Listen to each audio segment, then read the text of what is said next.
Ya está listo desde hoy nuestro próximo speakers.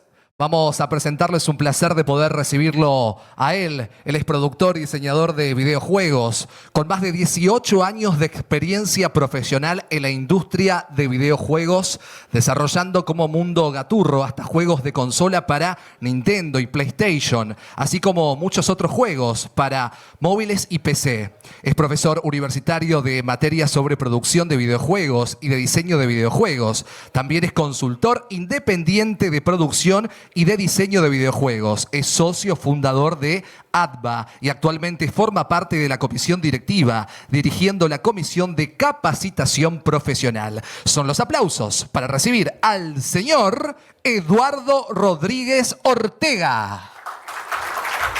Bienvenido, caballero. ¿Qué tal?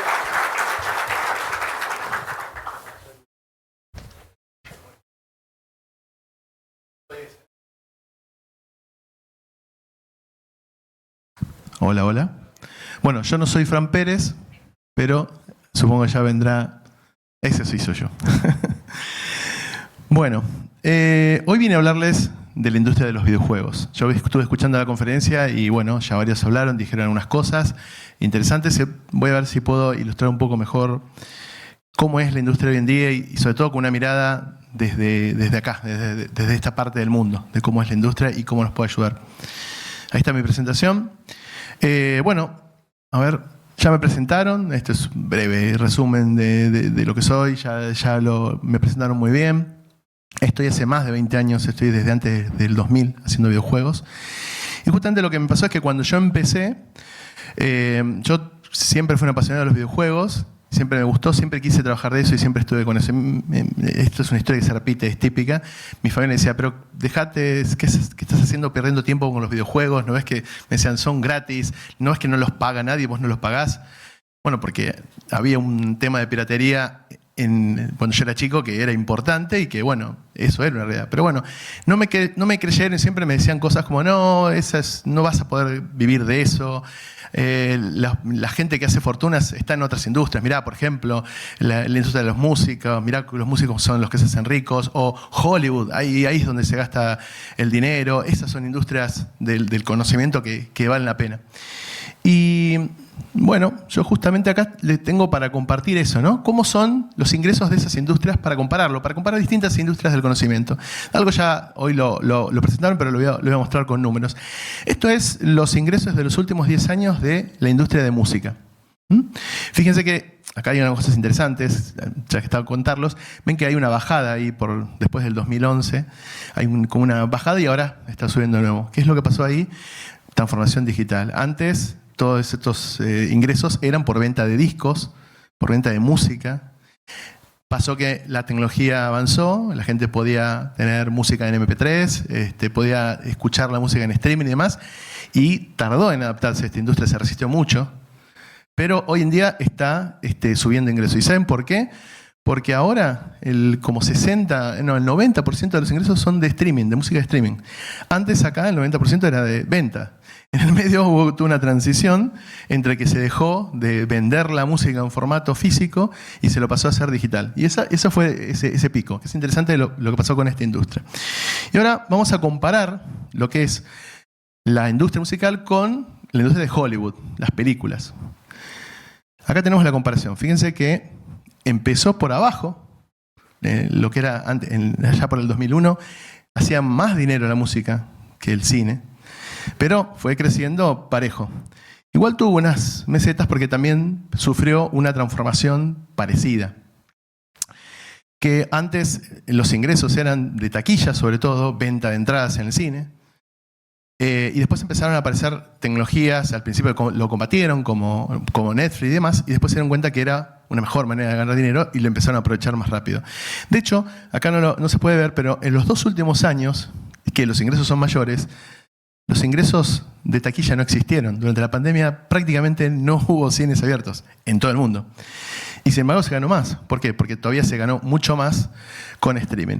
Y bueno, estas son 2 industrias monstruos. No estamos hablando de que son ingresos en miles de millones de dólares. Es difícil cuando son los números tan grandes entenderlos. Por eso está bueno poner las cosas en perspectiva y compararlos.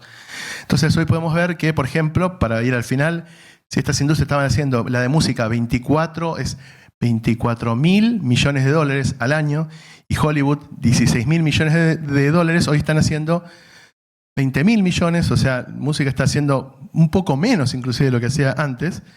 Y, no lo quiero tapar, Hollywood, bueno, está haciendo como el doble, más del doble, 51 mil millones de dólares. Bueno, yo vengo a hablar de videojuegos. ¿Cómo se compara videojuegos con estas industrias que todos lo hemos escuchado, lo sabemos, son industrias que generan muchísimo dinero, superproducciones, mega estrellas? Bueno, ¿qué pasa en videojuegos? Voy a mostrar la comparativa. Naranja videojuegos. Y fíjense que empezó por encima de lo que era inclusive Hollywood ya en el 2001, o sea, en una industria fuerte, y creció exponencialmente, y hoy en día son, bueno, esta es una proyección del 2021, ahora después vamos a ver datos del 2022, pero eran 180 mil millones de dólares, es varias veces la suma de la industria de Hollywood y de música. Esto antes yo lo escuché, lo dijeron acá, es algo que se sabe, pero hay que ver qué tanto más es videojuegos y cómo es esta transformación de justamente una industria que nació digital. Siempre fue digital los videojuegos. Las otras industrias que crecieron un montón tuvieron una crisis, una transformación a pasar del formato físico al formato digital. Igual, videojuegos también tuvo su transición, porque al principio, si bien siempre fue un producto digital, la distribución era física. Pero bueno, vamos a ir hablando de eso. ¿Cómo es la industria hoy? Bueno, hoy en día factura, en 2022, las proyecciones actuales, 203 mil millones de dólares al año a nivel global. Esto es la industria. Y tiene tres grandes partes. Vamos a hablar de todo lo que son juegos de mobile, juegos para dispositivos móviles, que fíjense que es el 51% de todos los ingresos de toda esa torta se hace en la industria de los juegos para celulares. Después un 20%, y solo un 20%, y esto fue decreciendo bastante, es lo que era PC, los juegos de PC, Mac, digamos computadoras personales. Y un 29% es lo que hacen las consolas de videojuegos. Así es como más o menos se distribuye hoy. Y si miramos los últimos 10 años cómo creció, entendemos que en realidad parte de ese progreso exponencial se tiene que ver con el progreso exponencial que tuvo los juegos de celulares. Porque si vemos, más o menos se mantiene estable la relación entre juegos de consola y juegos de PC. Lo que pasa es que lo que creció del 100% es el porcentaje que es mobile. Pero en montos más o menos es parejo. Si uno ve, puede ir viendo que consola fue creciendo un poco más rápido que PC, pero más o menos se mantiene en el. Lo que creció muchísimo es mobile. Bueno, ¿y cómo se entiende esto? ¿Por qué pasó eso? Bueno, hay una explicación para que esto pase, que tiene que ver con esto. Esta es la cantidad de celulares que hay en el mundo. Fíjense que en estos últimos 6 años, hoy en día hay estimado más o menos 6.648 millones de celulares. O sea, 6.600 millones de personas que tienen un celular. De hecho, si yo pregunto, creo que todos los que están acá tienen, como yo, un celular en el bolsillo. O sea, hoy en día es casi que no salís te sentís desnudo si no salís con tu computadora de bolsillo encima. La gente vuelve corriendo y se olvida del celular. Bueno, eso es parte de una revolución tecnológica que tiene que ver con que más personas accedieron a la tecnología. Y acá hay una comparación de la cantidad de celulares con respecto a la cantidad de personas en el planeta. Y fíjense cómo esta penetración de esta tecnología cada vez fue mayor. Ahí podemos ver que fue exponencial el crecimiento y la población no crece exponencialmente, o por lo menos no tanto. Hay ciertas otras cosas que pasan. Pero lo que está pasando es que hay un límite para esto, porque se está acercando cada vez más a que haya tantos celulares como personas realmente. Y eso está pasando, porque ahora, antes era una tecnología que tenía las personas jóvenes, hoy en día los padres inclusive le dan a chicos muy chiquititos celulares para poder ubicarlos, para poder saber dónde están, para poder comunicarse en caso de emergencia. Y los adultos mayores también se les da un celular por las mismas razones. Y hoy en día casi todos tienen, bueno, no tengo que hablar yo de cómo se ha dado la transformación digital en la sociedad. Pero bueno, este lo que sí nos marca, y por lo que pongo este gráfico, es que este crecimiento tiene un límite. Y acá tenemos justamente cómo se distribuyen esos celulares en el mundo. Fíjense que más del 56% de esos celulares están en Asia Pacífico. Esto es básicamente China. ¿Por qué? ¿Qué pasa? Más de la mitad de la población está en China. Ese es el poder de los números. Después tenemos que hay un 14% en África y el Medio Oriente, un 13% en Europa, un 9% en Latinoamérica y un 8% en Estados Unidos. Lo que pasa es que estas regiones tienen distintos grados de penetración, porque esto no representa exactamente la distribución de población. Acá tenemos algo que es un gráfico muy interesante, que es, siempre mirando la industria de los videojuegos, comparar la cantidad de jugadores, de gamers, de simplemente gente que haya jugado el último mes algún juego en el mundo, por región, con los ingresos que genera la industria de videojuegos en cada una de esas regiones. Y acá vemos un par de fenómenos interesantes. Primero, no sé dónde poner, van a tapar bien. Vemos que China, por ejemplo, porque cuando hablamos de Asia estamos hablando de China y un poco más, también se incluye en esa región Australia y demás, pero bueno, no afecta tanto el número grande desde China acá. Tiene el 55% de los jugadores del mundo, y eso tiene que ver con que hay mucha población ahí. Hoy en día el porcentaje varía también, es como la penetración de celulares, varía en función del país y de la región, pero es muy alto en todos lados. Y el 55% de los jugadores generan el 49% de los ingresos. Ya por sí es un mercado enorme.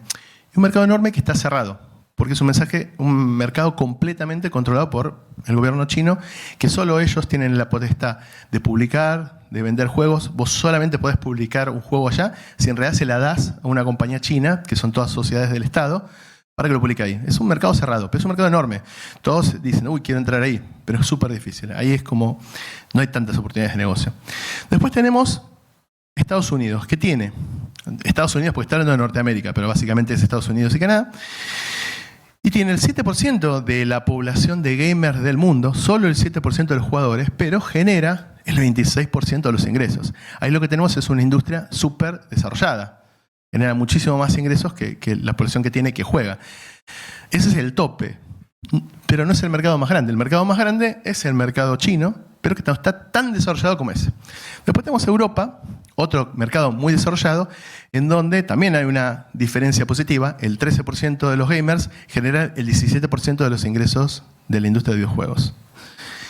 Y después, ¿qué pasa con otras dos regiones? Fíjense, la cantidad de gamers en Latinoamérica, o en América del Sur, porque también incluimos Brasil, algunos dicen eso, no importa. Esta parte del mundo, estamos acá, somos el 10% de los gamers del mundo. El 10% de la gente que juega está acá. Pero se generan solamente el 4% de los ingresos. Ahora, hay regiones tan peores. África.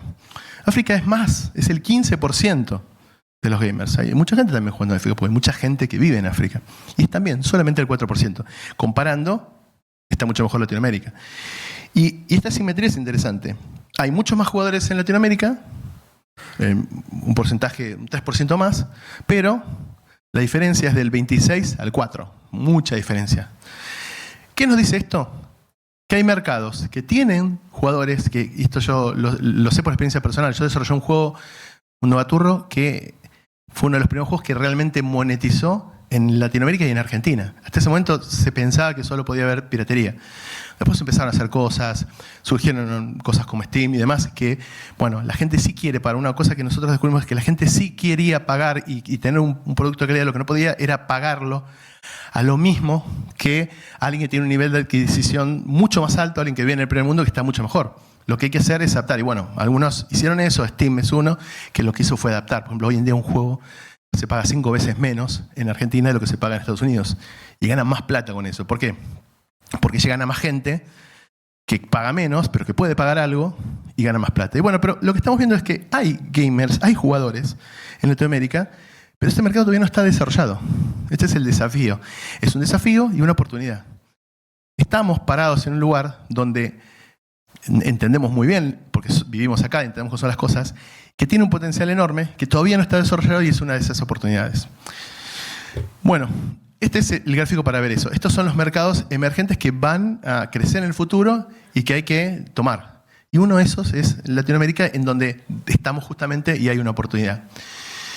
Y hablando de Latinoamérica, acá hay, por ejemplo, un índice de los ingresos, más o menos. Este es un informe del BID, del 2019.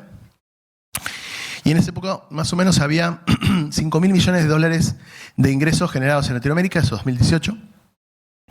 Y los países que más consumían, esto es un índice de consumo, del gasto en videojuegos. El mayor gasto, el número 1, era México, 1.600 millones de dólares al año. Le seguía Brasil, 1.500 millones de dólares. Y el tercer lugar era Argentina, 456 millones, casi 500. Ahora, si comparamos la cantidad de gamers y la cantidad digamos, de habitantes de estos países, es muy diverso. Fíjense una cosa. En Brasil hay más o menos 66 millones de jugadores. La población es mucho más grande. Y en México, solamente 49 millones. Entonces, fíjense que en México está más desarrollado porque se generan más ingresos con menos gamers. Brasil está menos. ¿Y cómo está Argentina? Bueno, 18 es casi la mitad de la población es gamer. La mitad de la población juega juegos. La penetración es muy alta, por eso tenemos un nivel de ingreso bastante alto. Y esto tiene que ver con una cosa particular de Argentina, que es que Argentina es un país que a los argentinos nos gusta probar cosas nuevas y adaptar tecnologías nuevas. Por eso, la Argentina es el país que más penetración tiene en Internet de la región. Y desde Argentina salen mucha tecnología de web, tecnología hasta de criptomonedas. Un montón de estas tecnologías nuevas se están desarrollando también acá en Argentina. Y es uno de los primeros países que lo adopta en criptomonedas, en videojuegos, en web 2.0. De acá salieron un montón de empresas de venta, de un montón de cosas que salen acá. Eso es una cierta ventaja que tenemos y que hay que saber aprovecharla. Bueno, acá tenemos más o menos cómo es el panorama, lo mismo que veíamos global, a nivel de Latinoamérica, para entender un poco el mercado de videojuegos de Latinoamérica. La distribución es parecida, consolas tiene el 28, PC tiene el 26, es un poco más lo que es a nivel global, hay más ingresos por PC, y mobile tiene solo el 46%, un poco menos. Una cosa que no expliqué antes y que es bueno saber es que si bien mobile es lo más grande en cuanto a ingresos, no es que mobile sea lo más rentable. Lo que pasa es que en mobile hay muchísimos juegos, muchísimo movimiento, porque vimos el número de celulares, y eso genera muchos ingresos, pero cada uno de esos ingresos son más chiquitos. En PC es muy grande, pero no tan grande como mobile, y consolas es muy chico. Realmente solamente el 5% de la población tiene una consola de videojuegos, es muy poco. Cuando estamos hablando que estamos llegando a casi el 100% de la población que tiene celulares, menos del 5% tiene consolas de videojuegos. Pero los ingresos son más sustanciosos, pero también son productos más caros, los juegos son más caros en consola, las consolas son más caras, y los ingresos son mayores. Pero comparativamente con lo otro que es más masivo, es más grande. Esto es la diferencia entre tener algo caro que se lo vendes a pocos o vender algo barato que se lo vendes a muchos. Básicamente esa es la diferencia. Y bueno, acá está un poco más distribuido de esa forma. También hay 266 millones de jugadores. Esto es datos del 2020. Este gráfico es del 2020. Bueno, ¿y cómo son el desarrollo? ¿Cómo son las empresas? ¿Cuánta gente hay trabajando en la industria en cada país? ¿Y cuántas empresas hay de videojuegos en los países? ¿Y dónde estamos nosotros en ese esquema? Bueno, China es la empresa, ya vimos, es un mercado enorme, que tiene más empresas, son más de 6.000 empresas de videojuegos. ¿Y cuánta gente trabaja? Acá hay una personita que representa el tamaño de la cantidad de gente que trabaja en la industria de cada país. Bueno, de China solo me entró los pies en la diapositiva, porque se considera que más o menos hay 1.000 personas por cada uno de esos 6.000 estudios. O sea, son 6 millones de personas, más o menos, que están trabajando en la industria de videojuegos. Bueno, y veamos las otras industrias grandes que vimos, los mayores ingresos. Estados Unidos, ¿dónde está? Bueno, hay 65.000 personas, solo 65.000 personas trabajando en la industria de los videojuegos allá. Hay unas 2.400 y pico de empresas. Después si vemos otros países que también tienen gran industria, Inglaterra, 2.000 empresas. Japón, gran baluarte de los videojuegos. Solamente 1.200 empresas y acá en cuanto a la cantidad de gente, bueno, Alemania tiene mucha gente trabajando, Canadá también, y ahí están los tamaños de las empresas. ¿Dónde estamos nosotros? Siempre esa pasión de mirarse al ombligo. Pero bueno, ¿dónde estamos? Argentina. Argentina hay más de 150 empresas, y yo lo sé muy bien, porque soy uno de los socios fundadores del ADVA y justamente otras empresas son asociadas al ADVA, la Asociación de Desarrolladores de Videojuegos Argentina, que es una industria que fue creciendo bastante. digamos, tomó aceleración, está hace bastante, pero tomó aceleración en los 2000. Ahí fue cuando fundé la primera de las empresas que hice un juego para Nintendo Game Boy Advance, que fue el primero que se hizo en toda Latinoamérica, en una de las primeras empresas que fundé, Sabrasa y demás. Después hice, bueno, muchas cosas más, pero el tema es que hay bastantes empresas, hay bastante desarrollo. Fíjense que hay más empresas en Argentina que en México, que antes mostrábamos que tiene un consumo muchísimo mayor de videojuegos y que tiene también una población muchísimo más grande. Estas empresas trabajan mucho más para afuera. Justamente lo interesante de videojuegos es que, primero, el mayor capital, el mayor gasto de hacer un videojuego, los mayores gastos de una empresa son son la gente. Esto es una empresa que necesita personas y que necesita personas creativas. Y es una de esas, hoy en día que se habla mucho del reemplazo tecnológico, las cosas, los programas y las tecnologías que van a reemplazar y sacarnos el trabajo. Justamente, los videojuegos son hacer experiencias para humanos. Y por ahora no hay nadie mejor que un humano para hacer experiencias para humanos. Hay ciertos trabajos que en el futuro van a estar porque requieren de que lo haga un humano. Y este tipo de cosas, si ven, la tecnología ayuda y hace que se pueda hacer mucho mejor y demás, contar historias, hacer entretenimiento para personas, es una industria que siempre va a requerir de personas creando eso. Pueden avanzar muchísimo las tecnologías, seguro que van a avanzar y nos van a ayudar a potenciarnos, las que nos van a reemplazar, es distinto. Entonces, es una industria que el 80% de todos los gastos de hacer un videojuego es sueldos. Lo más valioso que tiene una empresa de videojuego es su gente creativa, su gente capacitada. Y bueno, acá en Argentina hay más de 2.000 personas trabajando en esta industria. Fíjense que suena poco, pero en Estados Unidos hay solamente 65.000. O sea, es bastante. Es una industria más grande de lo que tiene otros países de la región, México, Colombia, Uruguay, hasta algunos que tienen mejores economías. Es comparable un poco con países como Finlandia, y bueno, España es un poco como el doble o más. Estamos en ese mapa, tenemos un lugar. Y eso tiene que ver porque toda Latinoamérica tiene un montón de industria, que hace juegos que no se juegan en la región, que se juegan afuera. Se producen juegos justamente para los mercados más grandes. La industria de videojuegos de Argentina apareció y creció en el 2000 porque acabó una cosa mala, que fue la crisis ¿todos se acuerdan? Del 2001. Pero por ejemplo, yo lo he vivido de una manera distinta. Yo en ese momento trabajaba, hacía software, estaba desarrollando el software de reservas, por ejemplo, de aerolíneas argentinas. Era un programador y me dedicaba a hacer sistemas. Y realmente lo que me apasionaba desde siempre era hacer videojuegos. Entonces, con un grupo de amigos, fundamos una empresa para hacer videojuegos que lo hacíamos en nuestros tiempos libres, que era todo el tiempo que no teníamos que trabajar para vivir ni estudiar.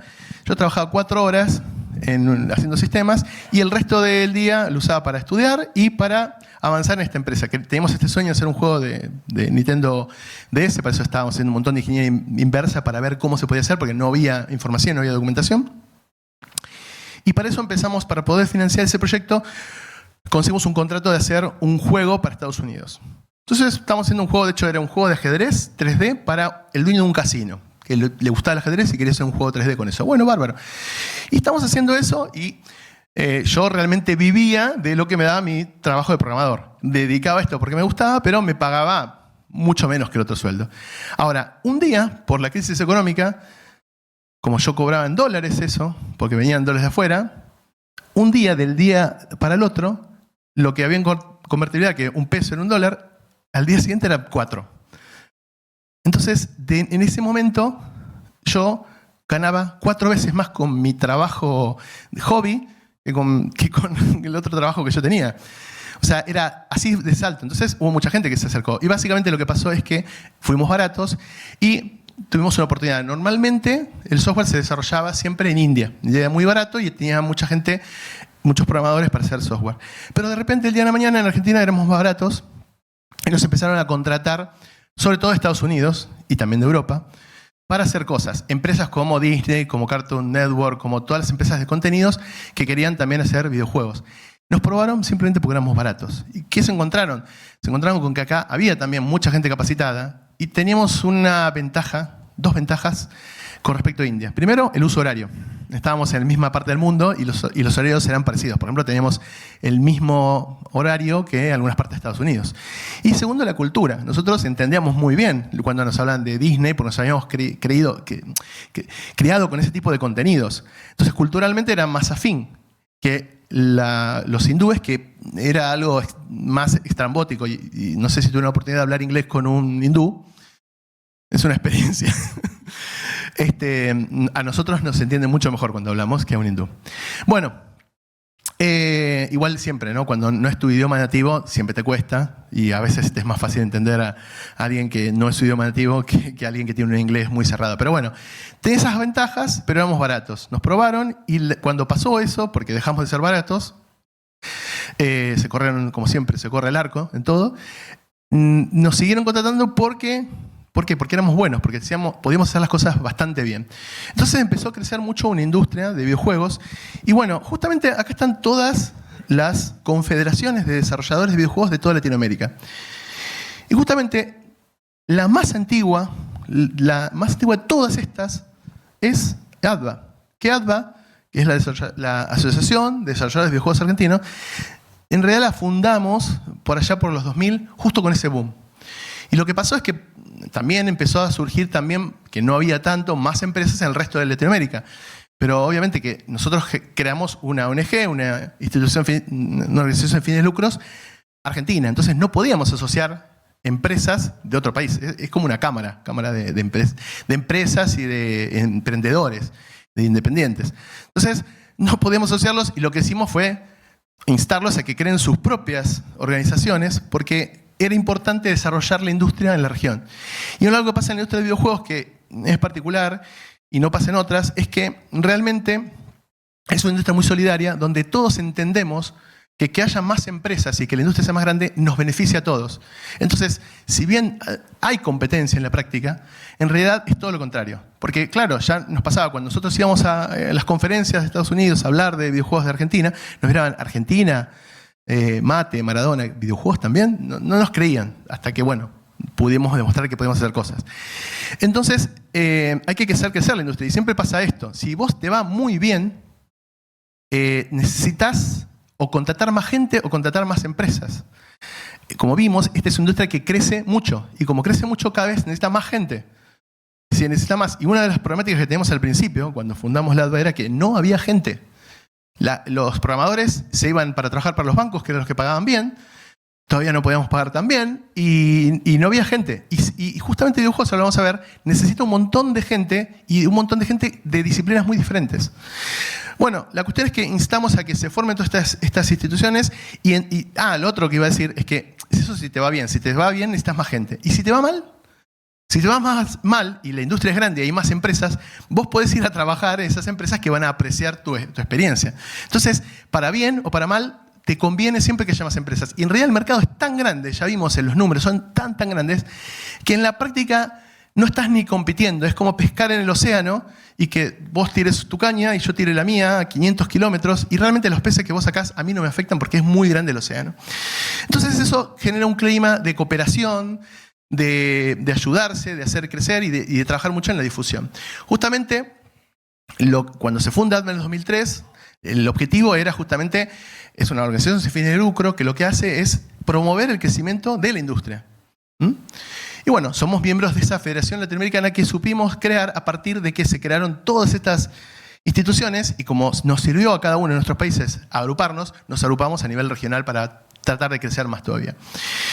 Y bueno, un poco, ¿qué es lo que hace ADVA? Para contarles, para quien no conozca, justamente trabajamos en tratar de internacionalizar la industria, que siempre fue de exportación, es una industria que trae dólares y genera empleo, eso es lo que es esto, y básicamente o sea, la polución que genera es la de la energía eléctrica, que lo genera todo, pero no es una industria que necesite insumos, salvo la materia gris de las personas pensantes que pueden hacer videojuegos, y que crea y que trae y se vende para afuera y trae divisas, si nos dejan traerlas. Bueno, una de las cosas que queremos hacer es promover que se invierta en desarrollo cada vez mejor de contenidos originales, servicios de alta calidad, es decir, mejorar la calidad y, una cosa importante para nosotros, de manera federal. Porque como esta es una industria que no depende de los recursos naturales, sino de la gente inteligente, y gente inteligente hay en todo el país. Esta es una industria que puede crecer en todo el país y nosotros queremos que crezca en todo el país. Y de hecho hoy en día el teletrabajo permite que las empresas contraten gente que no viva en la misma ciudad. Y lo más normal es que todo se haga remoto, a distancia, y con gente que tenga el talento no importa dónde está. Y también la educación está yendo hacia ese lado de educar por todos lados. Y bueno, afortunadamente, que yo agradezco, pude viajar acá para venir a contarle estas cosas. Y si no, hubiera sido virtual. Hubiera sido una charla virtual. Bueno, otro de los objetivos es también visibilizar nuestra industria local ante los sectores públicos y privados y académicos. Es decir, hacer ruido, que se sepa que existe esta industria y que nos ayuden a hacer que crezca más. También profesionalizar la industria para fomentar justamente que haya más emprendedores, que haya más empresas, que haya más gente pudiendo vivir de esto y cumplir sus sueños, como era mi sueño, poder trabajar en industria que no existía. Tuve que juntarme con un montón de gente que quería trabajar en esa industria que no existía para tratar como pudimos de crearla. Y bueno, y ahora hay una industria. Y otra de las cosas importantes para la industria de videojuegos y para el ADVA es potenciar la diversidad. La diversidad sumando perfiles de todos los tipos de pensamiento, todas las orientaciones y demás. Porque el público es diverso. Entonces, si vos querés crear contenidos para un público diverso, necesitas que haya diversidad entre la gente que piensa esos contenidos. Entonces es una industria que se enriquece de la diversidad, porque permite llegar a más nichos, a más personas. Entonces realmente lo potenciamos y bueno, y como institución tratamos de hacer todo esto. Justamente yo estoy, como me presentaba, estoy en la comisión directiva actualmente y mi función en la comisión que estoy es justamente la comisión de educación, porque en mi carrera, la última parte me dediqué, yo en mi carrera profesional empecé cuando no había gente y no había carreras, no había nada. Entonces me tocó primero formarme a mí mismo, ser autodidacta, aprender. Y después necesitaba más gente. Y como no había, tuve que formarlo. Entonces tuve que aprender cómo enseñar. Y entonces me pasé formando gente y fue bastante difícil, nos costó mucho. Y queremos hacerlo más fácil. Entonces ahora hay más lugares donde estudiar. Y justamente yo me dedico más a enseñar, a tratar de pasar la antorcha a la siguiente generación y que crezca más. Y ese es también el rol que hago ad honorem en el ADVA, por lo que hoy trabajo en eso. Bueno, una cosa que hay que hacer también para entender la industria, para poder, si yo quiero comunicar cómo es la industria o quiero hacerla crecer, necesito saber qué tamaño tiene. Si yo no puedo medir, si yo no mido cómo está la industria, no sé si cualquier cosa que yo haga para mejorarla realmente funciona. Entonces, para eso, justamente, ayudamos a que se cree un observatorio independiente de la industria argentina, que depende de la UNRAF, la Universidad Nacional de Rafaela, con la cual ADVA colaboró para crear este observatorio que hace muchos años ya viene midiendo la industria para que tengamos números para comparar. Y bueno, justamente lo que tengo para comparar ahora son los datos del último informe que existe, que es el informe real de la industria 2020, que se recaudó los datos. Se censó durante el 2021. En este momento ya se terminó el censo de los datos este año, del año pasado, y pronto se va a poder difundir el próximo informe de cómo estaba la industria del 2021. Bueno, algunas cosas, esto ya también lo nombraron. Este es el nivel del tamaño de la industria, son 86 millones de dólares. Y ojo, porque esto hay que explicarlo, es muy difícil medir el tamaño de la industria en una industria donde las empresas venden en todo el planeta y están localizadas en todo el planeta. Acá hay muchas empresas internacionales que tienen su filial acá y muchas empresas argentinas que son argentinas, crecieron y se fueron y abrieron sucursales en el resto del mundo. Entonces, medir la facturación es muy complicado, más en Argentina, por un montón de cosas. Entonces, ¿cómo hacemos para tener un medido del tamaño? Lo que nos interesa es entender el tamaño de la industria. Entonces, como no podemos saber con precisión lo que se factura, porque aparte es difícil decir, bueno, ¿qué pasa? Si se hace acá, pero el juego se vende en Estados Unidos, eso es de parte de las ventas de qué mercado. Es como muy complejo. Lo que hacemos para medir el tamaño, para entender si crecemos o no, es medir más o menos la masa de dinero que gana la gente que está trabajando en la industria. Básicamente lo que tenemos es, sabemos perfectamente cuánta gente hay de cada rol, sabemos cuánto gana esos roles, se conocen esos datos, y entonces se puede hacer una estimación. Entonces también esto está bueno porque no tenemos que incomodar a nadie preguntando cuánto dinero gana la empresa y cómo está en la situación, sino lo que estamos midiendo es lo más importante de la industria de videojuegos, que es la gente, cuánto está ganando. Y todo este dinero aparte es dinero que viene y se queda acá.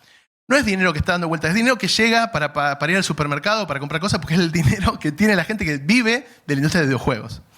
Más o menos, allá está el dato, hay unas 2.000 personas que trabajan, una cuarta parte, unos 500, son freelancers, es decir, trabajadores independientes. Después vamos a hablar un poquito de esto. Y hay un 13% de mujeres sobre el total, que es bajo para nuestro gusto, pero es mucho más alto que otras industrias. ¿Y cómo le va a la industria? Bueno, la industria siempre le ha ido bien y sigue creciendo. Mismo acá, esta encuesta, el 71% de las empresas, pues esto es una encuesta que se hace a las empresas y a los trabajadores independientes de la industria, consideraba que el 2021 iba a ser todavía mejor que el 2020. Y les digo que el 2020 fue un buen año porque, bueno, obviamente estábamos todos encerrados y jugar era una de las actividades que más creció también. Mucha gente también, solo un 18% pensaba que por lo menos iba a ser igual y muy poca gente, un 11% era pesimista. Bueno, hay más datos de esto y vamos a ver algunos datos que son interesantes de analizar y de entender, para entender la industria. La idea, yo vengo a contar todas estas cosas para tratar de difundir que más gente entienda la industria y que entienda las oportunidades y que nos ayude a que esta industria crezca. Acá tenemos cuáles son los principales destinos de comercialización de videojuegos. ¿Se acuerdan que yo les contaba que esto arrancó fuerte en el 2001 cuando nos empezaron a contratar de Estados Unidos y de Europa? Y esos son nuestros mercados principales. Hay dos tipos de cosas que se pueden hacer en la industria, básicamente. Una cosa es hacer videojuegos en sí y vender videojuegos con los distintos modelos de monetización que hay. Y otra es hacer servicios, es decir, vender tus servicios para que el videojuego que está haciendo otra persona o una empresa internacional y poder comercializarlo. En cuanto a videojuegos propios, el principal mercado, 37% de todo lo que se hace en el país, va a Estados Unidos. Sorprendentemente hay un 26% de ingresos que son de juegos que se consumen acá. O sea, hay un porcentaje interesante. Y después sigue Europa y después el resto del mundo. Fíjense que esto que decía que es muy difícil llegar a Asia, con lo enorme que es ese mercado, solamente el 6% de lo que se hace en Argentina se puede llegar a vender allá en Asia. Y en cuanto a servicios, pasa algo distinto, que hay que explicarlo. Argentina es el 42% de los ingresos de lo que es servicios. ¿Y esto qué tiene que ver? ¿Cómo se explica esto? Bueno, lo que pasa es que una empresa de videojuegos, como yo les decía, cuando crece y le va bien, necesita contratar más gente o más empresas que le ayuden a hacer. Y una empresa argentina, lo primero que contrata es otra empresa argentina. Entonces se reparte. Me va bien, tengo trabajo, no doy abasto, le doy más trabajo a otra empresa, y por eso también hay buena cordialidad en la industria, porque nos estamos pasando trabajo, porque no damos abasto. Es como estar pescando en el océano y que ya no te entren más peces en el bote. Bueno, es un poco optimista, no es tan así. Ahora después vamos a hablar un poco de los claroscuros de todo esto. Pero bueno, lo principal es Argentina por eso. Y hay muchas empresas, inclusive argentinas, que están trabajando para un juego, para una empresa extranjera, que en realidad están subcontratadas por una empresa argentina que está trabajando para esa empresa extranjera. Así que por eso es tan grande este número. Tiene que ver con cómo nos relacionamos y cómo trabajamos entre nosotros las empresas en Argentina. Después un 31%, no es sorpresa, de los servicios se venden directamente a empresas norteamericanas, un 16% a europeas. Fíjense que los números son más o menos parecidos. Bueno, y después un 7% al resto de Latinoamérica, con las cuales también por cercanía se venden muchos servicios, y Asia solamente un 4%, porque también vendemos servicios a Asia. Bueno, antes hablamos que nos interesa que sea federal. ¿Y qué tan federal es la industria hoy en día? Acá tenemos algunos números. Bueno, Capital Federal tiene radicadas el 31% de las empresas de videojuegos. Es un montón, pero en otras cosas está todo ahí centralizado. Hay empresas que están radicadas en Mendoza, un 25% de las empresas están en Mendoza, después hay un 20% en la provincia de Buenos Aires, un 12% en Córdoba, un 5% en Santa Fe, que son estas provincias, Santa Fe, Córdoba y Mendoza, son las que más desarrollo tienen en el país, sacando lo que es Buenos Aires capital y provincia. Y bueno, y después hay empresas en casi todos los rincones del país. Nosotros tenemos muchos programas y yo también ya he venido otras veces acá, no a este auditorio, pero sí a Corrientes a dar charlas y a trabajar con empresas y programas. Y va de a poquito creciendo y se va difundiendo cada vez más esta industria que realmente no tiene impedimentos para estar parejo en todo el país. Y en cuanto a la antigüedad, el 71% dice que son empresas del 2015 para acá. Entonces uno ve este número y dice, un momento, ¿qué está pasando acá? Entonces hay mucha mortalidad de empresas, las empresas surgen y se destruyen. Y bueno, es difícil la industria, es desafiante, no se crean que todo es panaceas, es muy difícil, después vamos a hablar de eso, pero Lo que pasa es que es una industria joven y dinámica, en donde las empresas todo el tiempo se están reinventando o transformándose. Entonces, empresas se fusionan y crean una nueva empresa, por lo tanto, es más nueva esa empresa, tiene una fecha de fundación más nueva. O una empresa se desarma y se arman otras. O gente de una empresa se va y arma otra empresa.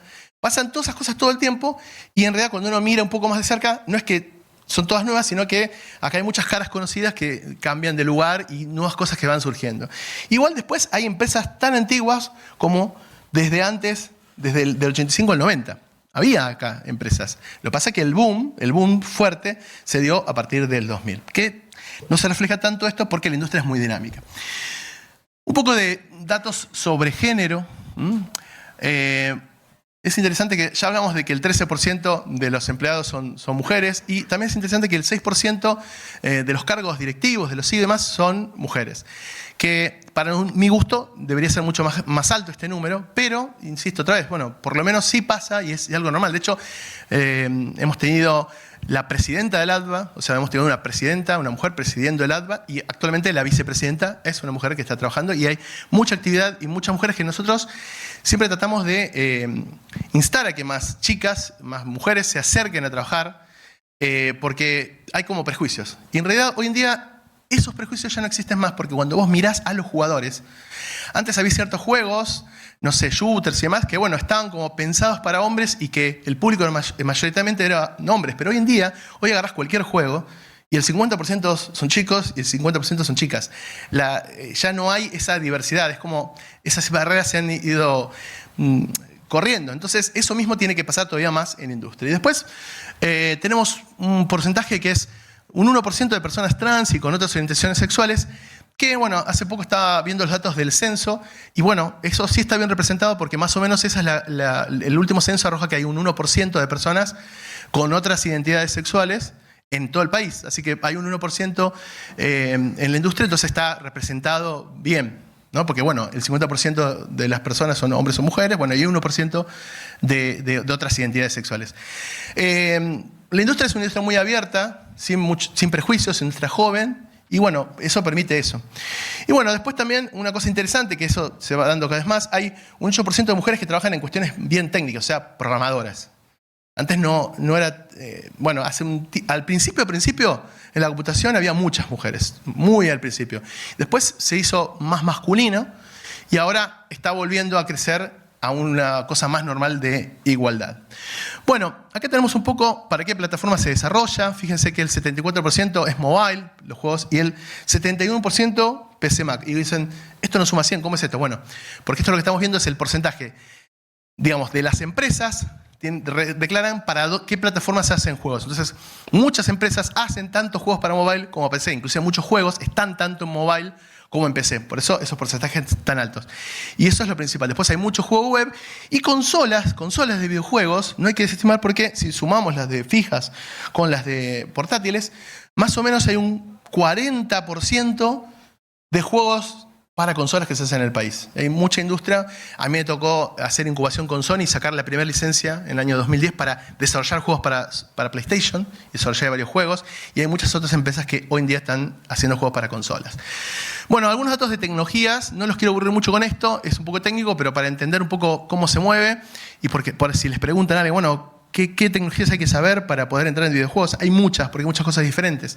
Pero, por ejemplo, para hablar de programas, el 80% de los juegos se hacen en un lenguaje que se llama C#, que eso se da porque hoy en día los videojuegos se hacen con engine, con motores, y el motor más usado, el 83% de los juegos que se hacen con Unity, que usa C#. Y el 35% con Unreal Engine, que es otro engine muy, muy popular, que se hace en C++. Entonces, los porcentajes se corresponden. Pero también hay más. Hay engine como el Cocos y otros que también usan C++. Y bueno, inclusive también tenemos un motor argentino. Godot es un motor para hacer videojuegos hecho en argentino que es software libre. Una cosa interesante, todos estos software son gratis. O sea, son software que los podés usar y podés aprender sin tener que pagar por ese software. Lo que tienen son distintos tipos de licencia. Los de Unity te dicen que si ganás más de cierta cantidad de dólares al año, tenés que pagar una licencia, o sea, creo que son más de $100.000, tenés que pagar una licencia de $2.000 por el software. Unreal te dice, cuando ganes tu primer millón, hablamos y me das un porcentaje. Pero está muy abierto justamente para facilitar que cada vez más gente se meta. Después en programas de animación pasa que el editor interno de Unity es el más usado porque muchos juegos se hacen en Unity. También se usan otras tecnologías, After Effects, Spine, que es un programa especial para hacer animación esqueletal que se usa mucho en 2D. Y en cuanto a programas 3D, el 82% de todo lo que se hace es Blender. Los programas de 3D para modelar, los tradicionales como son Maya, 3D Max y otros, lo que tenían es que estaban muy desarrollados para ser compatibles consigo mismo. Entonces empezaban a acarrear vicios. Ahora, aprender uno, que era distinto, era mucho esfuerzo, y una vez que sabías uno, aprender otro era bastante difícil, con la cual la gente que aprendió se queda usando el software que sabe. Pues no tiene que aprender todo de cero. En un momento se dijo, bueno, estos son software propietarios de compañías y hay que pagar licencias para usarlos. Un día la comunidad dijo, bueno, ¿qué tal si hacemos borrón y cuenta nueva? Pensemos de cero, ¿cómo sería el programa ideal para hacer 3D? Y lo pensaron de cero, un software libre que es Blender, que Blender es software libre y se pensó de cero, no tiene las convenciones de otro software. Entonces de repente es mucho más ágil, algo que, no me quiero poner muy técnico, pero algo que lleva de repente 15 pasos en 3D Max, en Blender se hacen 7 y se hace en menos tiempo y mejor. Funciona mejor con los motores y anda mucho mejor. Entonces es un software libre, gratis. Hay que aprenderlo, es distinto, completamente distinto a los otros, hay que aprenderlo de nuevo, por eso tuvo resistencia, pero hoy en día eso ya pasó y la mayoría de la gente lo usa. Inclusive la gente que también usa esto, aprende a usar Blender porque de alguna manera lo puedes hacer en lo que quieras, pero vas a tener que pasar en Blender para meterlo en un motor de videojuegos. Bueno, esto es un poco tecnología y vamos a hablar un poco de cómo es en serio la industria, cómo se forma. Una de las maneras de verlo es viendo la cadena de valor, es decir, cuáles son los pasos que un producto pasa, en qué manos, donde le agregan valor hasta llegar al público. Por ejemplo, en la industria de valor del pan, podemos decir que está el trigo, se siembra el trigo, eso tiene un valor, eso es una producción industrial, después ese trigo, otra producción industrial, otra mano lo convierte en harina, le agrega un valor, esa harina se vende y alguien hace pan y le agrega más valor. ¿Cómo es en la industria? El centro es los developers. Los developers hacen juegos, también subcontratan muchas otras empresas, otros developers y personas independientes, como pasa en el cine. Se convocan personas para un desarrollo en particular y después se van a trabajar a otro lado. Y tiene muchas industrias satélites que le dan servicios a los desarrolladores. La gente que hace la localización, la traducción de los juegos y la adaptación a las culturas. La gente que crea música y efectos especiales, lo hace para cine, lo hace para música, para un montón de cosas. Y también lo hacen esos profesionales indistintamente también para videojuegos. Pero están como por fuera. QA, que es la parte de revisar que el juego esté bien, no tenga bugs. También hay empresas que se dedican solo a eso. Y después el siguiente paso real de la cadena de valor es el publisher. El publisher funciona como el publisher de publicar de libros. Un autor lleva un libro a un editor que se lo publica, lo imprime y lo lleva a las librerías. Bueno, acá pasa algo parecido. El game developer, el desarrollador, hace un juego, se lo da al publisher, el publisher se encarga de, por ejemplo, fabricarlo, hacer los cartuchos, los CDs o más modernamente las tarjetas de memoria, dárselo a un distribuidor que se lo lleva a las tiendas donde la gente lo compra. Bueno, así era la cadena de valor todo este tiempo, los primeros 50 años, pero cambió porque pasó algo. Pasó la digitalización que hablábamos. Aparecieron los stores digitales. Uy, me voy a caer ahí. Antes la producción era física, pero hace bastantes años la distribución es digital. Es decir, desde que existe Internet, vos en vez de comprar un producto físico te lo podés bajar y es lo mismo. Entonces tiene otros costos. Aparecieron los stores digitales que reemplazan al distribuidor y las tiendas. No lo reemplazan completamente porque sigue existiendo productos físicos, las consolas, los juegos se venden porque hay una diferencia. Cuando vos compras un juego físico, compraste ese juego para jugarlo para siempre y es tuyo. Y si el día no tenés la consola, vos puedes agarrar un hardware compatible y hacerlo funcionar, está totalmente legal porque vos compraste ese juego. En cambio, cuando compras una licencia digital, estás pagando por permitirte descargar y usar temporalmente un software en un dispositivo particular. Entonces tu licencia es eso, deja de existir el store o deja de existir el hardware y no podés hacer nada. Es ilegal, en ese caso, hacer otra cosa porque vos pagaste licencia para usarlo en tal consola o en tal dispositivo y ese software, esa versión. Tiene que ver con la diferencia. Pero bueno, igual el store digital es mucho más accesible, creció mucho más y esto inclusive habilitó de que los game developers puedan publicar los juegos ellos solos en el store. Hay juegos como por ejemplo, bueno, en mobile, en celular, que hablábamos que es una parte tan grande de la industria, solo hay distribución digital. Solo te puedes bajar los juegos desde la tienda. No compras en una tienda un juego para cargar sobre el celular. No, es totalmente digital. En consolas, no, es más mixto. Porque todavía tiene mucho valor el comprar un juego físico por estas cosas de que también, una cosa importante, vos compras un juego digital, no podés revenderlo. Porque compraste una licencia para usarlo vos. Que es distinto de cuando compras un juego físico, que yo lo compro, lo puedo alquilar, lo puedo vender y eso es legal. En la licencia no. Bueno, entonces los developers pueden publicar y también inclusive hasta hay herramientas para poder publicar directamente. Lo pongo en la web y te cobro con ciertas herramientas que hay para poder cobrar ese juego. Entonces, ¿qué pasa? ¿El publisher dejó de existir?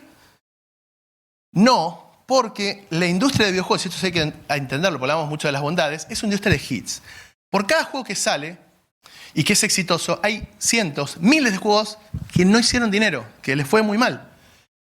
Entonces, ¿qué pasa? Hablábamos de que hacer un juego, el 80% de gastos es sueldos, gente que está trabajando creando esa propiedad. Ahora, un developer hace un juego y tiene una probabilidad muy baja de que ese juego realmente haga dinero. Muchas veces ni siquiera recupera el costo de hacerlo, es decir, los sueldos que se invirtieron. Entonces, si fuera por eso, digamos, todas las empresas terminarían quebrando, porque es muy difícil. Diariamente, esto da miedo, diariamente salen miles de juegos al store, miles, todos los días. Entonces hay muchísimos juegos. Destacar ahí es muy difícil. Por eso yo decía, hay un montón de bondades, pero no es que es tan fácil. Hay que ser muy creativo y hay que realmente trabajar muy bien para que te vaya bien. Y bueno, justamente uno de los roles de los publishers es que los publishers tienen mucha plata. Y justamente lo que pueden hacer es que financian el desarrollo. Ellos pueden darse el lujo de repente financiar 10 desarrollos, con que uno les vaya bien, ese desarrollo paga el resto de los otros juegos que invirtieron y también paga la ronda para 10 juegos más. Entonces los developers pueden pactar con el publisher un adelanto que les cobra los costos, no las ganancias, los costos, y después ver juntos si el juego gana o no. Otra cosa que hacen es que ellos saben mucho de monetizar y de vender y te pueden aconsejar un montón y ayudar para que tu juego venda mejor, monetice mejor, llegue mejor al público, porque a eso se dedican.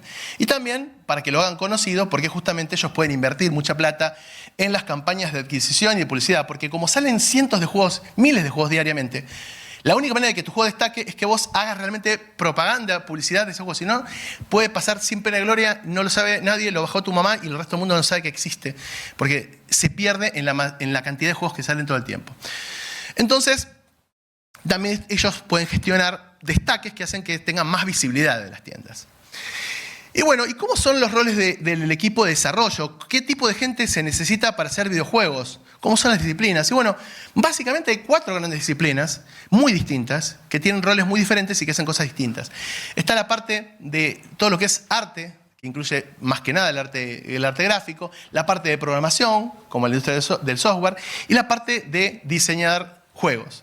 Y después también hay una parte de producción, porque todos estos roles son muy distintos, hacen cosas muy diferentes y tienen que tener formaciones distintas. También están estos otros roles que ya dijimos son de industria satélite, que digamos, también trabajan para la industria, pero desde afuera. Hay ingenieros, hay músicos, hay testers, hay traductores. No hacen juegos, sino adaptan ciertas partes de los juegos cuando casi están terminados. Y bueno, pasó un repaso gráfico. Hay muchas especializaciones de artistas, hay muchos tipos, porque también quizá podríamos considerar la música como parte del arte del juego. Pero también no es lo mismo hacer un juego 2D que un juego 3D, inclusive un juego 3D. Una persona distinta es el que hace el modelo, otro la anima, otro hace las texturas.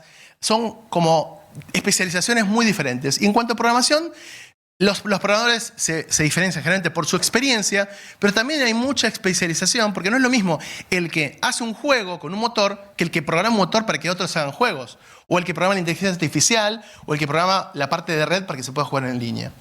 Y después vienen los diseñadores de juegos, que es lo único que es distinto de esta industria de todo el resto. Porque artistas gráficos hay en la industria audiovisual, en el cine, en un montón. Programadores hay en toda la industria del software, pero diseñadores de juegos solo en la industria de videojuegos. Son los que crean las experiencias. Hay básicamente también 3 especializaciones. Los que tienen una formación más matemática y se dedican a pensar cómo es el sistema del juego, diseñar, hacer documentación, tienen muchos skills de comunicación para poder contar al resto del equipo de qué va el juego. Después están los que hacen los niveles en sí, que tienen que asegurarse de que ese nivel sea lo suficientemente entretenido, o sea, que no sea ni muy fácil que sea aburrido, ni muy difícil que sea frustrante, y son los que realmente toman todo el arte que hacen los artistas y los sistemas que programan los programadores, y con eso construyen la experiencia de un videojuego. Es un rol muy importante. Y por otro lado, que tiene una formación bastante distinta, están los narrative designers, que son los que cuentan las historias, los que crean las historias, inventan los personajes, escriben la descripción de todo lo que se ve en un juego. Y eso ya vienen de otro palo, vienen de una formación más literaria, más parecida a lo que es guión, vienen de otra parte. Y por supuesto, cuando tenés gente tan distinta formación, que piensan tan distinto, que tienen formaciones diferentes, necesitas a alguien que pueda poner un poco de orden. Y los productores justamente se encargan de hacer que todo ese equipo se empodere, porque este equipo, esos otros 3 roles, son los artistas, son los creadores, y alguien tiene que administrar el proyecto, llevar a cabo, ver que las cosas se hagan, que se consiga pagar los sueldos, que se cumplan los plazos, ver cómo ese juego se va a vender, cómo se va a comunicar con la industria, y todo eso lo hace el productor. Acá hay un poco de cómo son la cantidad de gente que trabaja en cada uno de estos roles. Fíjense que el rol más numeroso es programador. Hay muchos programadores trabajando en la industria, es lo que más hay. Y después también hay muchos artistas, porque un equipo típico de desarrollo es muchos programadores, varios artistas, un game designer y un productor. Ese es el equipo mínimo. Entonces, por eso hay muchos puestos de trabajo para programadores. Lo que está en rojo es los que están trabajando en relación de dependencia, lo que están en azul, los que están trabajando en forma independiente. Entonces, programadores y después artistas son los que más hay. Fíjense que, por ejemplo, sonidistas o actores de voces, hay más gente trabajando en forma independiente que trabajando para una empresa. Y después hay otras cantidades que tienen que ver con la cantidad de puestos de trabajo que hay para esta industria. Y bueno, ¿y cómo se compara esto con las necesidades de la industria? ¿Qué es lo que le cuesta más a una empresa conseguir? O sea, ¿cuáles son las oportunidades reales? Bueno, acá tenemos ese ranking, también sale de la encuesta. Lo que más cuesta es encontrar gente de comercialización y producción, porque son gente que tiene que tener una visión de juegos y de negocio, y tienen que tener experiencia, y eso es difícil, y encima hay pocos lugares. En cada empresa hay uno, o en cada equipo hay uno al menos, uno solo, no puede haber más de uno. Después también, obviamente, game designer, que pasa algo parecido, hay pocos lugares y hay poca formación de game design, y bueno, se buscó mucho. Y después programadores. Pues programadores hay muchos y no hay suficientes. Nunca hay suficientes programadores en la industria, siempre cuesta conseguirlos mucho. Entonces, y después también, por supuesto, en sexto lugar está arte. Entonces, claro, estos roles, sobre todo programador, es de los que más hace falta y encima más puestos hay en la industria. Por eso, si alguien tiene que elegir una formación, bueno, eso es una formación que tiene futuro. Y no sé tanto, porque se está avanzando mucho en la inteligencia artificial para que se pueda programar en forma automática. O sea, esta también es uno de esos trabajos que quizás no exista de esa manera en el futuro. Pero el rol que sí o sí va a existir, sí o sí va a ser el de game designer, porque se necesita el de artista, porque es una cuestión que tiene que crearlo alguien, y por supuesto el de productor, porque hay que vendérselo a humanos esto también, y se necesita un humano para que se los venda. Bueno, todos estos son roles, pero hay ciertos roles que no son compatibles, y que es el rol de productor y el de diseñador. Porque una persona puede ser a la vez artista y programador, puede ser programador y game designer, artista y game designer, pero si bien alguien podría tener los conocimientos para ser o productor o game design, de hecho el productor tiene que saber mucho de game design también, el problema es que en un equipo nunca tienen que ser la misma persona, porque un diseñador de juego, su trabajo es hacer que siempre sea el mejor juego. Entonces siempre está agregándole cosas, agregándole scope, etc. Y el productor tiene que guardar el alcance del proyecto, el scope. Entonces tiene que mantener que el proyecto se termine en un momento determinado. Entonces, del conflicto de estos dos roles surge que se hace el mejor juego que se puede, pero con los recursos que se tiene. Si hay que agregar algo nuevo y hay que agregar scope, bueno, algo de lo que iba a hacerse se tendrá que sacar. Antes, como yo decía, no había dónde estudiar videojuegos. Yo me tuve que autoformar. Afortunadamente hoy hay muchas carreras y cada vez hay más, inclusive están distribuidas por todo el país. Y nosotros en ADVA tenemos acá en StudiRL un relevamiento de todas las carreras que existen para estudiar, para poder tener los conocimientos para hacer videojuegos. Eso es algo que afortunadamente va creciendo y cada vez hay más espacio en la educación. Bueno, rapidito vamos a ir siguiendo. Estos son los eventos más grandes del mundo donde la industria se junta con la industria para que los productores de videojuegos se conecten con los publishers que financian esos desarrollos. La más grande es la que se hace en Estados Unidos, para el mercado norteamericano y para el resto del mundo. Es la GDC, que se hace allá en San Francisco por marzo. La otra gran feria internacional es Gamescom, que es la feria para el mercado europeo, se hace en Alemania. Y después, bueno, existen una feria en Tokio, importante para las empresas japonesas, y es muy cerrada, es muy difícil meter algo ahí porque también es una cultura bastante cerrada. Y acá hay grandes jugadores, muy, muy grandes, o sea, pisan el campo todas las empresas de consola, es muy difícil. Después hay un evento importante que se llama G-Star en Corea del Sur, que es un país que produce muchos videojuegos, que básicamente tiene ese evento para venderle al resto del mundo sus juegos MMO, para que vos lo compres, lo traduzcas y lo lleves a tu país para comercializarlo. Y después hay dos eventos en Latinoamérica. Uno es la BIC de Brasil, que es un evento hace relativamente pocos años, y otro es la EVA, la Exposición de Videojuegos Argentinos, que es el evento más antiguo de la región. De hecho, este año vamos a estar cumpliendo la edición número 20 de este evento. Y es muy relevante y es donde todo el mercado latinoamericano viene y todos los publishers internacionales vienen una vez al año para poder ver lo que se está produciendo. Como decíamos, Latinoamérica, digamos, produce más de lo que consume inclusive. Y bueno, la EVA y casi cualquiera de estos eventos tiene esta estructura. Nosotros en la EVA tenemos un día de Portfolio Day porque nunca hay suficiente gente. Entonces hay un día donde van las empresas a recibir y a entrevistar gente para ver si pueden ampliar, porque siempre se está necesitando más gente. Hay rondas de negocio donde se dan estos negocios entre los desarrolladores y los publishers. Hay conferencias, talleres, muchas charlas explicando muchas nuevas tecnologías y compartiendo muchas experiencias. Hay muchos premios y hay también una exposición donde se muestran todos los juegos que se publican en el año, los juegos que van a salir, las nuevas tecnologías. Todo eso la gente lo puede ir a ver. Estos son eventos que son en general de la industria para la industria, pero a cualquiera que le interesa puede ir a curiosear. Este año, como decía, es el 20 aniversario, es ahora, del 14 y 17 de septiembre. Se va a hacer allá en Buenos Aires, en el Centro Cultural Kirchner, con totalmente entrada libre y gratuita. Y es la reunión más grande de la industria de videojuegos de esta parte del mundo.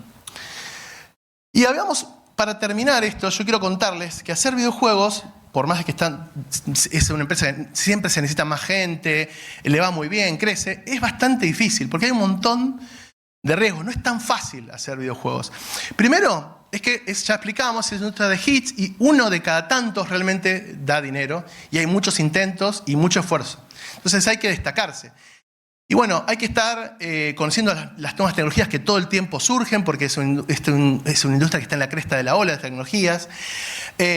Aparte, el interés del público es muy variante, el mercado es muy grande, pero también es muy competitivo y se necesita ser muy creativo e innovador como para hacer un producto que destaque frente a los miles de productos que sale todo el día. También hay muchas barreras de ingreso, de tecnológicas, financieras, legales, de mercados, y eso hace que haya una alta mortalidad de empresas al principio. Y justamente viendo todo esto, dijimos, ¿cómo nuestra función es que haya más empresas? ¿Cómo hacemos para fomentar esto? Y bueno, una de las cosas que hacemos, entre muchas cosas, es creamos un programa que se llama Mi Primer Videojuego Publicado, que lo que hace es tratar de tomar grupos de emprendedores, gente que le interese, que quiera empezar en esta industria, y ponerle la gente más experimentada que tenemos en la industria a que los mentoree, que los ayude a hacer contactos, conectarse con los publishers, ver los problemas tecnológicos que tengan y ayudarlos a que puedan dar ese salto de ser de emprendedores a empresas. Lo venimos haciendo desde el 2016 y justamente el premio se postulan y de todos los que se postulan un montón, elegimos a los mejores y les damos un mentor a cada uno. O sea, tomamos tantos proyectos como mentores tenemos, que son generalmente entre 8 y 10 personas que tenemos con el suficiente nivel de experiencia, como para ayudar a estos nuevos equipos para que hagan videojuegos. Bueno, los requisitos es que tiene que ser gente de acá, que el proyecto sea realmente original, no les voy a aburrir con esto. Siguiente. Y después, ¿qué miramos para elegir? Bueno, buscamos proyectos que tengan facilidad técnica, que sean innovadores, que realmente se pueden hacer, que tengan un equipo atrás que se pueda hacer, que haya potencial. Buscamos potencial. Y de esos los trabajamos 6 meses para que después se puedan presentar en las rondas de negocio de la EVA y puedan tener una oportunidad comercial. Y los ayudamos. También buscamos que esos proyectos tengan una oportunidad comercial, que tengan sentido, que puedan tener objetivamente posibilidades de éxito. Y bueno, de esos 3, inclusive de esos 8 o 10 que elegimos cada año, destacamos 3 a los que les damos un premio, que a veces también tiene que ver con premios económicos que podemos conseguir de sponsor y demás, para todavía darles un empujoncito más hacia el éxito. Acá estamos en la última entrega presencial, que fue en el 2019, de premios estos son parte de los premios que se entregan en la EVA, justamente el previo del MPB. Y este año ya están trabajando, de hecho están terminando las mentorías, este año hubo 33 postulaciones, tenemos 8 mentores, hay 8 proyectos que se van a estrenar y presentar en la EVA, proyectos nuevos, de jóvenes nuevos, emprendedores que están trabajando, que es federal de todo el país. Y bueno, nosotros siempre en diciembre hacemos de nuevo estas convocatorias y de hecho ahora en diciembre del 2022 vamos a abrir la nueva convocatoria para MPB 2023. Y bueno, este es el tipo de acciones que nosotros tratamos de hacer como para que la industria crezca. Así que bueno, esto es todo lo que tenía, que ya fue un montón, los estoy aburriendo un montón, por suerte ya terminé. Esto es todo, espero que le haya interesado lo que dije y que lo puedan compartir para ayudarnos a que esta industria siga creciendo y siga trayendo más divisas al país. Muchas gracias.